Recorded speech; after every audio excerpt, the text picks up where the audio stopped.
আল্লাহর রসুল সাল্লাল্লাহু আলাইহি ওয়াসাল্লামের উপর দরুদ পড়তে ভুল করলে রসুল সাল্লাল্লাহু আলাইহি ওয়াসাল্লাম তার ব্যাপারে কি বলেছেন?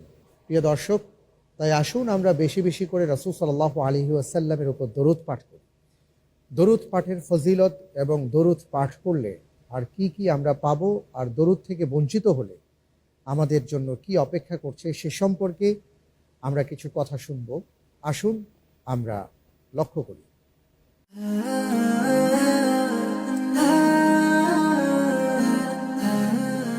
ইমাম কুরতুবী রহমতুল্লাহি আলাইহি বলেন, আল্লাহর পক্ষ থেকেই নবী করিম সাল্লাল্লাহু আলাইহি ওয়াসাল্লামের প্রতি সালাত হচ্ছে আল্লাহর রহমত, তাঁর সন্তুষ্টি এবং ফেরেশতাদের সামনে তাঁর প্রশংসা।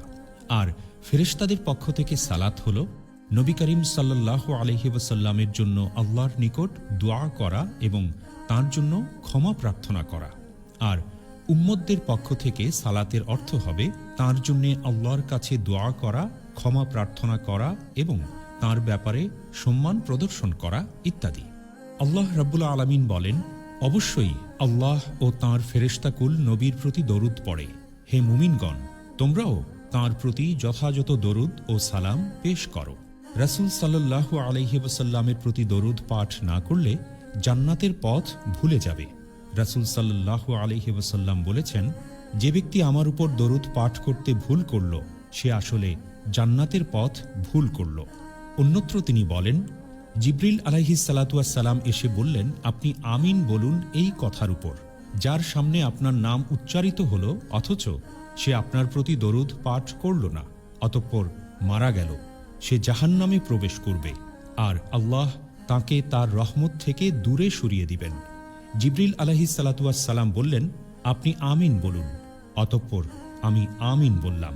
হাদিসে কুদসিতে আল্লাহ রাব্বুল আলামিন বলেছেন, আপনার উপর যে দরুদ পাঠ করবে আমিও তার উপর রহমত নাজিল করব, আর যে আপনার উপর সালাম পাঠাবে আমি তার উপর শান্তি বর্ষণ করব। নবী করিম সাল্লাল্লাহু আলাইহি ওয়াসাল্লাম বলেন, আর এজন্য আমি শুকরিয়ার সিজদা করি।